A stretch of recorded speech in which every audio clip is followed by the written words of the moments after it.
नमस्कार, आप देख रहे हैं दैनिक लाइव न्यूज 24। मैं हूं जिला ब्यूरो चीफ वीरेंद्र कुमार। दर्शकों, सहारा ने कई लोगों को किया बेसहारा। ऐसे में खुदरा व्यापार महासंघ की इकाई ने आज झाझा के जो सहारा इंडिया के शाखा में हैं, मैं उनको उन लोगों ने ज्ञापन सौंपा। जैसा कि आप जानते हैं, सहारा इंडिया में लाखों नहीं करोड़ों लोगों का पैसा जमा है।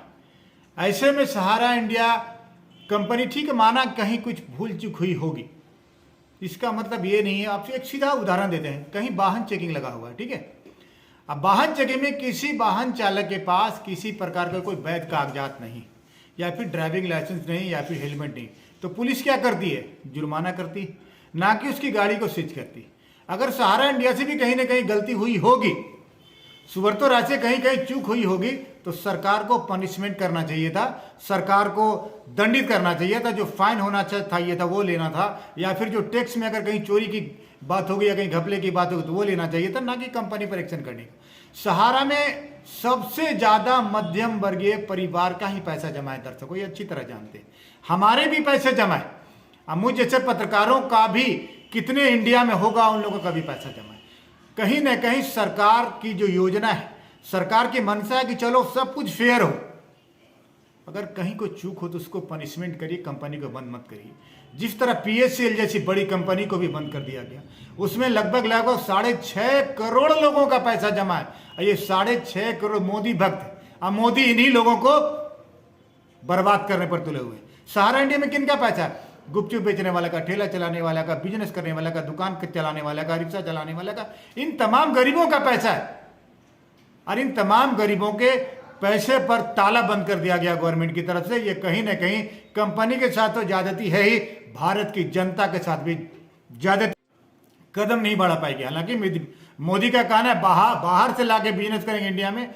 भैया, इंडिया का आदमी को अब सपोर्ट नहीं कर रहे। इंडिया के आदमी भी लाखों करोड़ों अरबों रुपया का गबन हो रहा है, अरबों रुपया का इधर उधर घेर फेर हो रहा। आप इनको अच्छा से नहीं चला पा रहे, तो विदेशी कंपनी आपके यहाँ किस बूते पर इन्वेस्ट करेंगी?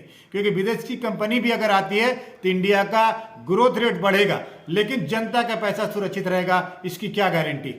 जब आपका आरओसी रजिस्ट्रेशन देती है किसी को, आपका सेबी किसी को रजिस्ट्रेशन देती, आप भी और भी जो विधिवत कंपनियां रजिस्ट्रेशन देती है, उस कंपनी पर आप ताला लगा देते हैं, तो गरीब का सपना तो टूटेगा ही टूटेगा।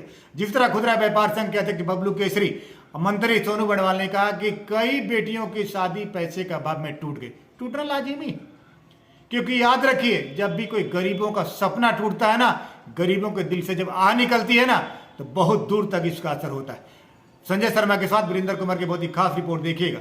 साथ ही साथ यहाँ जो शाखा के इंचार्ज, उनसे भी बात करने के बताने का प्रयास करूंगा कि क्या कुछ खुदरा व्यापार संघ के अधिकारियों ने इनसे बात की। चलिए, क्या पद है? तो यहाँ पे मैं इंचार्ज हूँ। आप शुरू करिएगा।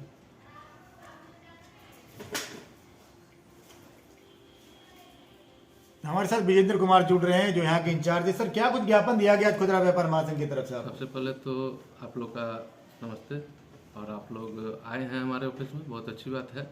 आप लोग बहुत जागरूक हैं, और जो खुदरा विक्रेता महासंघ के तरफ से आप लोग जो हमें ये पत्र दिया है, बहुत अच्छी बात है कि सभी निवेशक दुखी हैं। हम लोग भी जान रहे हैं कि ऐसा प्रॉब्लम चल रहा है। जैसा कि कीशॉप से ही ये सब प्रॉब्लम स्टार्ट हुआ था, और 2012 जैसा कि वर्ष बताया जा रहा है, ये सही है, और प्रॉब्लम तो हो ही रहा है। लेकिन ये जो कोरोना महामारी स्टार्ट हुआ, उस समय से हमारा ऑफिस में जो लेन देन की प्रक्रिया है, तो कैडर लोग जो पैसा लाते हैं उसी से पेमेंट होता था, वो बहुत धीमा हो गया, न के बराबर हो गया। तो उससे बहुत ज़्यादा प्रॉब्लम स्टार्ट हो गया, और धीरे धीरे यह महामारी 2021 जून तक चला है। कहने का तात्पर्य आपका ये है कि कोरोना काल से पैसा जमा नहीं हुआ था, वापस पैसा नहीं कर पा रहे हैं। जो पहले का जमा था उसके बारे में क्या कहेंगे आप? उसके बारे में, जैसा हम लोग का ऑफिस चलता है, पहले उसके बारे में कह लें तो कोरोना के समय से जो प्रॉब्लम स्टार्ट हुआ है, बहुत ज़्यादा प्रॉब्लम स्टार्ट हुआ। उस समय तो एकदम रिसीविंग हम लोग का बंद हो गया, और पहले रिसीविंग आता था तो पेमेंट होता था 2020 फरवरी तक। कहाँ चूक हो गई? क्यों कंपनी पर ये आफत आ देखिए, गई? प्रबंधक और सेबी के बीच का मामला है, सहारा और सेबी का बीच का मामला है। ये मामला काफ़ी दिनों से चल रहा है, और सुप्रीम कोर्ट में ये दर्ज भी है, बहुत जगह कोर्ट में ये मामला दर्ज भी से भी हाई कोर्ट से ये प्रॉब्लम का निदान किया गया था कि सहारा श्री को गिरफ्तार किया जाए। फिर वो अपने मेडिकल सर्टिफिकेट वगैरह दिए, उसके कारण वो नहीं क्या गिरफ्तारी विजन में ये जाना, गिरफ्तारी क्या समस्या का समाधान है? गिरफ्तार करने को पैसा मिल जाएगा? नहीं, सरकार को बीच का रास्ता निकालना था ना। हाँ, सरकार को निकालना था। हम तो ये भी कहेंगे कि कोर्ट और सुप्रीम कोर्ट को भी इस मामला का निराकरण जितना जल्द हो सके उतना जल्द निकाल कर जो छोटे छोटे मतलब कि जो व्यवसायिक हैं, जो ठेला पे गुपचुप बेचते हैं और भुंजा बेचते हैं, सब्जी बेचते हैं, बहुत नीचे तबका के लोग हैं और उनका पैसा है लाखों लाख, 10,000, 20,000, 25,000, छोटा पैसा भी है, बड़ा पैसा भी है। ये पैसा आखिर मिलेगा कैसे? मिलने का जहाँ तक हम लोग भी जान रहे हैं, यही जान रहे हैं कि सुप्रीम कोर्ट अभी 18 तारीख 18, 19, 20 ये 3 डेट हम लोग को पता चला है कि अप्रैल में डेट दिया गया है और इस डेट में सुनवाई होगा। 30 तारीख को भी सुनवाई है कि सुप्रीम कोर्ट और हाई कोर्ट के बीच में कुछ वार्ता हुई है कि जो एनआई वगैरह बंद किया गया है उसको जल्द से जल्द चालू कर दिया जाए। अब ये कहाँ तक सत्य है, हम लोग को कोई लिखित ऑफिशियली ये सब सूचना नहीं मिला है। कहने का मतलब आपका साफ है वीरेंद्र कि कहीं न कहीं ग्राहकों को अभी और लंबा इंतजार करना पड़ेगा। हमारे समझ से तो ये मामला सुप्रीम कोर्ट का ही है और माननीय सुप्रीम कोर्ट जैसा निर्देश देंगी वैसा कार्य होगा। अब उससे बढ़ के कोई नहीं है, न सहारा श्री है, न हम लोग हैं, न कोई इसमें मतलब कि जवाबदेही तो सबकी है, लेकिन सबसे ज़्यादा जवाबदेही अभी सुप्रीम कोर्ट का ही बनता है कि माननीय सुप्रीम कोर्ट ऐसा आदेश दे और जनता का जो पैसा है वो वापस करे। इस तरह से झाझा ही नहीं, हाँ, पूरे देश के लोग जी, आम जन जिस तरह से पाई कुछ भविष्य के लिए बैंकों में जमा करते हैं, उसी के तहत सहारा में भी लोगों ने बड़ी उम्मीद से पैसा जमा किया था और ये सहारा बेसहारा करके चला गया। कितने गरीब गुरुओं का पैसा लूट कर चला गया, कितने की बेटी की शादी है, इलाज के लिए पैसे नहीं है और सिर्फ तारीख पे तारीख दिया जाता है। जैसे कोर्ट में तारीख पे तारीख होता है, उसी तरह आज सहारा में सिर्फ तारीख पर तारीख दिया जा रहा है। आज हम लोग बिहार खुदरा विक्रेता संघ की ओर से झाझा सहारा इंडिया में आए हैं मैनेजर से मिलने, लेकिन मैनेजर छुट्टी पे गए हुए हैं। उनसे बात हुई है, उन्होंने कहा है कि मंगलवार को आएंगे, तो अभी हम छुट्टी पे हैं। हम प्रेस मीडिया के माध्यम से सहारा इंडिया के सुप्रीमो से लेकर सरकार से भी कहना चाहेंगे कि गरीब का पैसा अगर आप रखे हैं तो कृपया उन्हें दे दें, नहीं तो गरीब का आह जब लगेगा तो बड़े से बड़े सिंहासन भी हिल सकेंगे।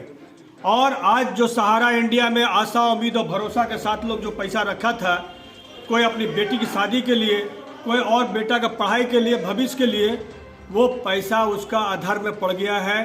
कितने का बेटी का रिश्ता टूटने के कगार पर आ गया है।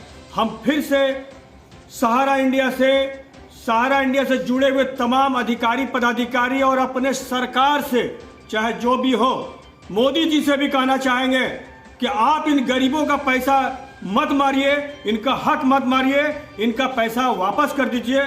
नए सूद दे सकते हैं, नए ब्याज दे सकते हैं, उनका मूलधन भी वापस कर दीजिए, जिससे कि वो अपनी बेटी का शादी समय पर कर पाए और अपने बच्चे का इलाज करा सके।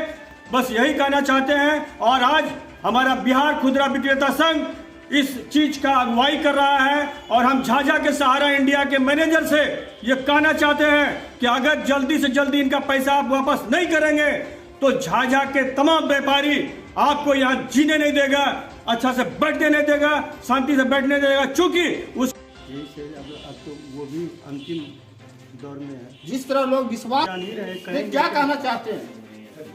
जिस तरह आप पे बीत रही है, जब 14 में नशा बेच, तो कहना क्या है, पैसा मिलना चाहिए नहीं चाहिए? एकदम मिलना चाहिए, उसी उम्मीद में काम है।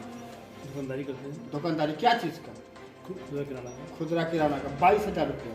22,000 रुपया आपके पास अभी रहा कितना? 40,000 से किए थे सर। ठीक, 40,000 फिक्स किए थे या मंथली दिए थे? वो तो पहले पढ़ाई कर रहे थे और अभी कंपाउंडिंग कर रहे हैं। कंपाउंड्री कर रहे हो।